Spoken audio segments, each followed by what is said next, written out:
What's going on YouTube? It's Tej back again with another video, and today we're moving on to the NFC in our 2021 NFL season preview series, and we start the NFC with the Dallas Cowboys. Kind of fitting, right? The last video was the Pittsburgh Steelers, now we got the Cowboys. These two teams, when you're seeing this video, are playing tonight in the Hall of Fame game, so comment down below, let me know your excitement level. The NFL's back, obviously.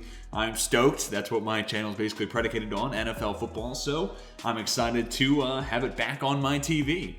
But with that said, hopefully you all enjoyed today's video. If you do, please hit that like button. It would help me out a ton. And if you're new to the channel, want more sports content like this, please consider subscribing. And let me hear your Dallas Cowboys takes down in the comment section. Obviously, this is like a super polarizing team because they're one of those organizations, you either love them or you hate them. Honestly, I'm kind of in the middle. I don't really care about them. They haven't been relevant. We'll talk about this later on. I was born in 1997. They've won 2 playoff games since then.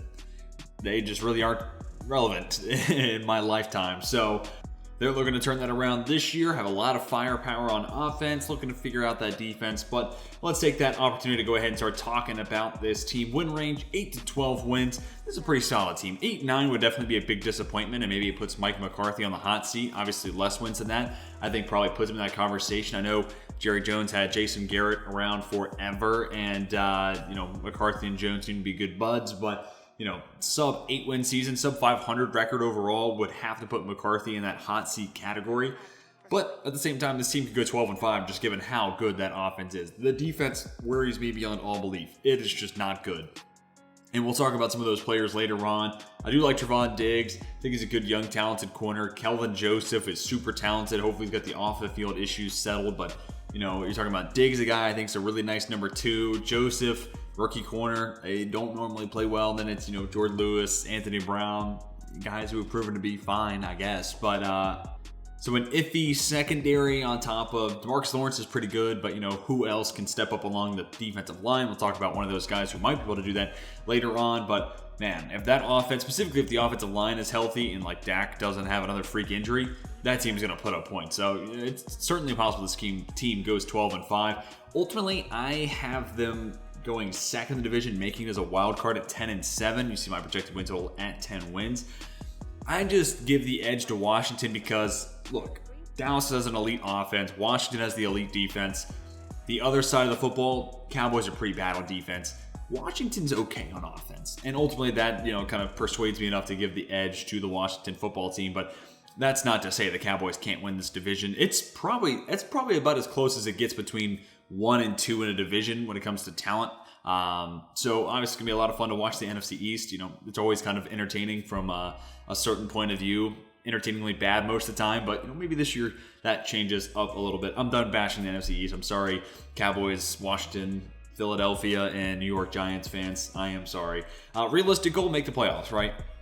This team has so much talent on offense, and Mike McCarthy was hired to, fix the offense, work with Dak Prescott, bring about results. So the playoffs have got to be your realistic goal. In addition, you play in a division that is seen as one of the worst in the NFL. So if you can't do it in the NFC East, that is really concerning for this team's outlook down the line.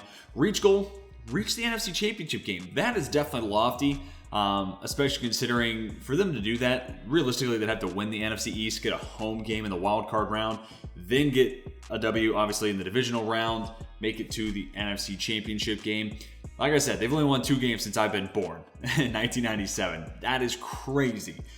So they need to turn the ship around. They need to rewrite that rhetoric. And I mean, Dak Prescott is one of those top-tier quarterbacks. I think I had him at number 8 in my QB rankings, thereabout. I think he's a quarterback that is good enough to win you some playoff games. I think you can win a Super Bowl with Dak Prescott. If the offensive line is healthy, I don't see a real weakness on that side of the ball. It just comes down to Dan Quinn as the defensive coordinator, who really, in a lot of ways, should be one of the X factors, but I don't really do coaches here. And that defense overall, just trying to figure it out, piece it together, and just be good enough. Create some turnovers and, prevent teams from scoring 30 because your offense is plenty good enough to drop 30 any given Sunday. Let's talk about some X factors hopefully help the Cowboys reach their realistic or reach goal, starting with Zeke Elliott. And this is not necessarily one of those X factors I put on as like, is this guy good? We're going to find out this year. Zeke Elliott needs to prove that he's worth the money because right now, it looks like a massive overpay for a position that is devalued beyond all belief right now. And because of that and the signing of Jalen Smith, who I think Jalen Smith can He's a good football player. I'm a little biased there, obviously, as a Notre Dame fan. But Zeke Elliott, right now, he's like the guy everybody points to why this team couldn't bring back Byron Jones, right? And just overall why the cap is so tight for this team. Everyone wants to make Zeke Elliott the scapegoat. But if he balls out this year, it makes it tough to do that. Granted, there's always been people who are like, you can't pay a running back that much money and you can't dissuade them from that point. But if Zeke Elliott goes out there and, has a top, 3 rushing season in regards to yards, if he's 3 to 5 in touchdowns, if he can just prove that he's worth the amount of money Dallas has given him, then that kind of changes the rhetoric. And then maybe, Jalen Smith becomes that scapegoat and, it changes the narrative at least a little bit. Zeke Elliott can obviously play. There's people out there who think he's just a starting running back. I think that's a little ridiculous. He's pretty darn good. Like, he's a good player. He did benefit early in his career from a great offensive line. Now he doesn't have a great O-line in front of him. It's just like a solid unit if they're healthy. But nonetheless, I think he is talented enough to maybe not be totally worth that contract, because it's a lot. It's an inflated contract, but prove that he is valuable to a playoff caliber and a team that could win a playoff game. And if he can do that, that helps his stock and his narrative around him a ton. Our second X factor is Randy Gregory, and you'll see a bunch of NAs next to his stats, and that's because he didn't have enough snaps played to be qualified in the PFF rankings, but across the board, the grades look great, right? So can Randy Gregory do this on a 17-game schedule basis? Can he do it on a larger sample size? If he does, then that front four looks exponentially better, because DeMarcus Lawrence, if there's somebody who can actually play opposite against him, you can't double team him anymore. At least his double teams are going to go down a little bit. Teams are going to have to respect him, or respect Randy Gregory, I should say, and create some one-on-one chances for DeMarcus Lawrence, which is only going to help his stats and his efficiency. So those two together are huge, especially considering we talked about the secondary is one that there's players I like, but there's no number one shutdown corner, which in the present NFL, it feels like you need at least one, if not two. You need like an A and a B plus when it comes to your outside corners. And then obviously a playmaker in the slot goes a long way as well. But if that pass rush can be enough of a difference maker, move the needle and hide the secondary, especially in Dan Quinn's cover 3, they're going to make it simple, get rid of the busted coverages that happened a ton last year. If this pass rush can take a step forward, it helps hide the secondary where it might not have an elite player. Obviously, that makes this team a whole lot better. Because like I said earlier, they're going to put up points.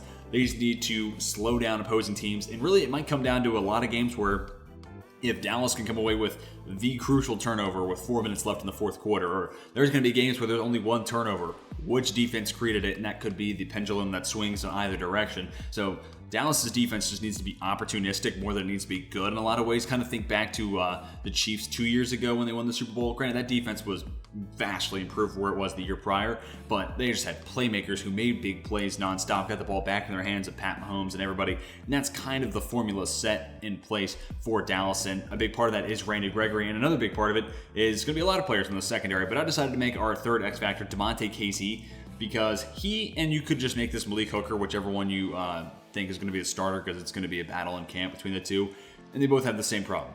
They're uber talented, but just can't stay healthy. And that's why Casey doesn't qualify for all these rankings that PFF does. The grade's not as good as Randy Gregory, obviously, so Casey, you're also hoping that he's a young player continuing to improve, and also you're hoping that the situation is better in Dallas than it was in Atlanta, where Casey was one of a few players you could look at on that side of football and say, that dude's really talented. You could make him into a high-quality NFL starter. Atlanta was just kind of lacking on that side of the ball. Dallas has a few more pieces, not a whole lot, but there's a better foundation in place. Maybe that helps improve the stock of Damonte Casey or Malik Hooker, whichever one you think ends up winning the job. If KZ can stay healthy and he can play at a high level, also has a lot of familiarity with Dan Quinn in that cover 3 defense, there's going to be a lot of times where he'll be playing in the box. Him and whoever the other safety, Donovan Wilson or Malik Hooker, whoever it is, they're going to alternate between being in the box and playing deep center field in that cover 3. But if KZ plays well, specifically as that deep back safety, he could be a playmaker. And again, this defense just needs to come away with those prime opportunities. That one play that shifts the momentum and puts Dallas in the driver's seat, or that's the difference in the game. That's the nail in the coffin to whoever they're playing. Whatever the case may be, Casey's the type of dude who could make that play. He could be the difference maker late in games because he is super talented and he has that playmaking ability about him. but he's got to stay healthy. And him or Malik Hooker, one of them have to be out there, and they have got to be playing really well. And a lot of that comes down to the shoulders of Dan Quinn, having them in the right spot and coaching them up as well. Games to watch, and then we will close this video out. Week 2 against the Chargers. It's because week 1 at Tampa Bay, when they're putting the banner up, Dallas is probably not going to win that game. But week 2, they lose to the Chargers. Dude, don't turn on ESPN the next Monday, because that's all they're going to want to talk about. And that's fine. Like, ESPN's okay, but Dallas has so much gravitas, and they capture everyone's attention, whether you're a fan of them or not. If they start 0-2, granted both those games would be losses on the road in this hypothetical situation, that would just bog down the confidence of this team, and then that's everybody's talking point is, oh, Dallas is 0-2, oh my gosh, they're going to be terrible again this year. Mike McCarthy's a bum, you know, Dak Prescott's not elite, blah, blah, blah. I can hear the headlines being spoken. I can see them being typed. If they can come away with a win in week 2 on the road, get back to 1-1, that does a ton to just prevent people from hitting the panic button on this team. Then you fast forward to week 8 at Minnesota, another road game, and it's Sunday Night Football. I always talk about that in these videos, these primetime games where everybody has access to that game. It's a narrative game. And it's a team where, especially if Dallas doesn't win the division, I think them and the Vikings are battling for playoff spots, if not both of them trying to get in for a final spot or something along those lines, battling for seeding, right? This game could dictate who gets the 5, who gets the 6, who gets the 6, who gets the 7, yada, yada, yada. So obviously this game has a lot of levity to it. And then week 17 against the Arizona Cardinals. Specifically, I want to see how this defense matches up against that high-powered air raid offense. And in particular, we talked a lot about Randy Gregory. We mentioned DeMarcus Lawrence. And they've tried to invest in that defensive tackle position as well. Oso Odighizuwa, I think, is a guy who could really make an impact right away for them in that D tackle spot. How does this pass rush fare against Kyler Murray, one of the toughest players in the league to sack? But when you do get your hands on him, he can be turnover prone, just considering, fumbles can come awry and you can kind of turn his clock forward and create some turnovers. This feels like a game that's going to be boom or bust for Dallas' defense. This could be the game week 17 where everybody points to and says, look, that defense may not be great, but they can create turnovers, and that's all they need to do.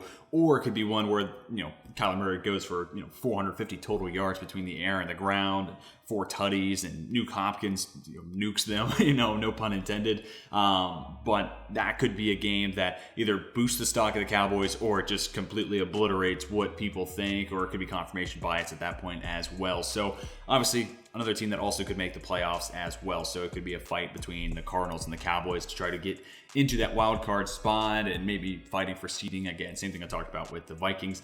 That's going to do it for my 2021 Dallas Cowboys season preview. Tell me what you think about this team down below. Tell me what you think about my takes. How many wins does this team have? Who are some X factors? What are some games you're looking forward to watch? I'd love to have your thoughts. I respond to every comment too, so let's talk about the Cowboys down below.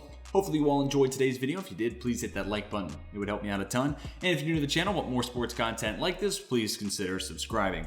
That's going to do it for this one. Hope you all have a fantastic rest of your day. And until next time, my name is Tej, and I'm signing off.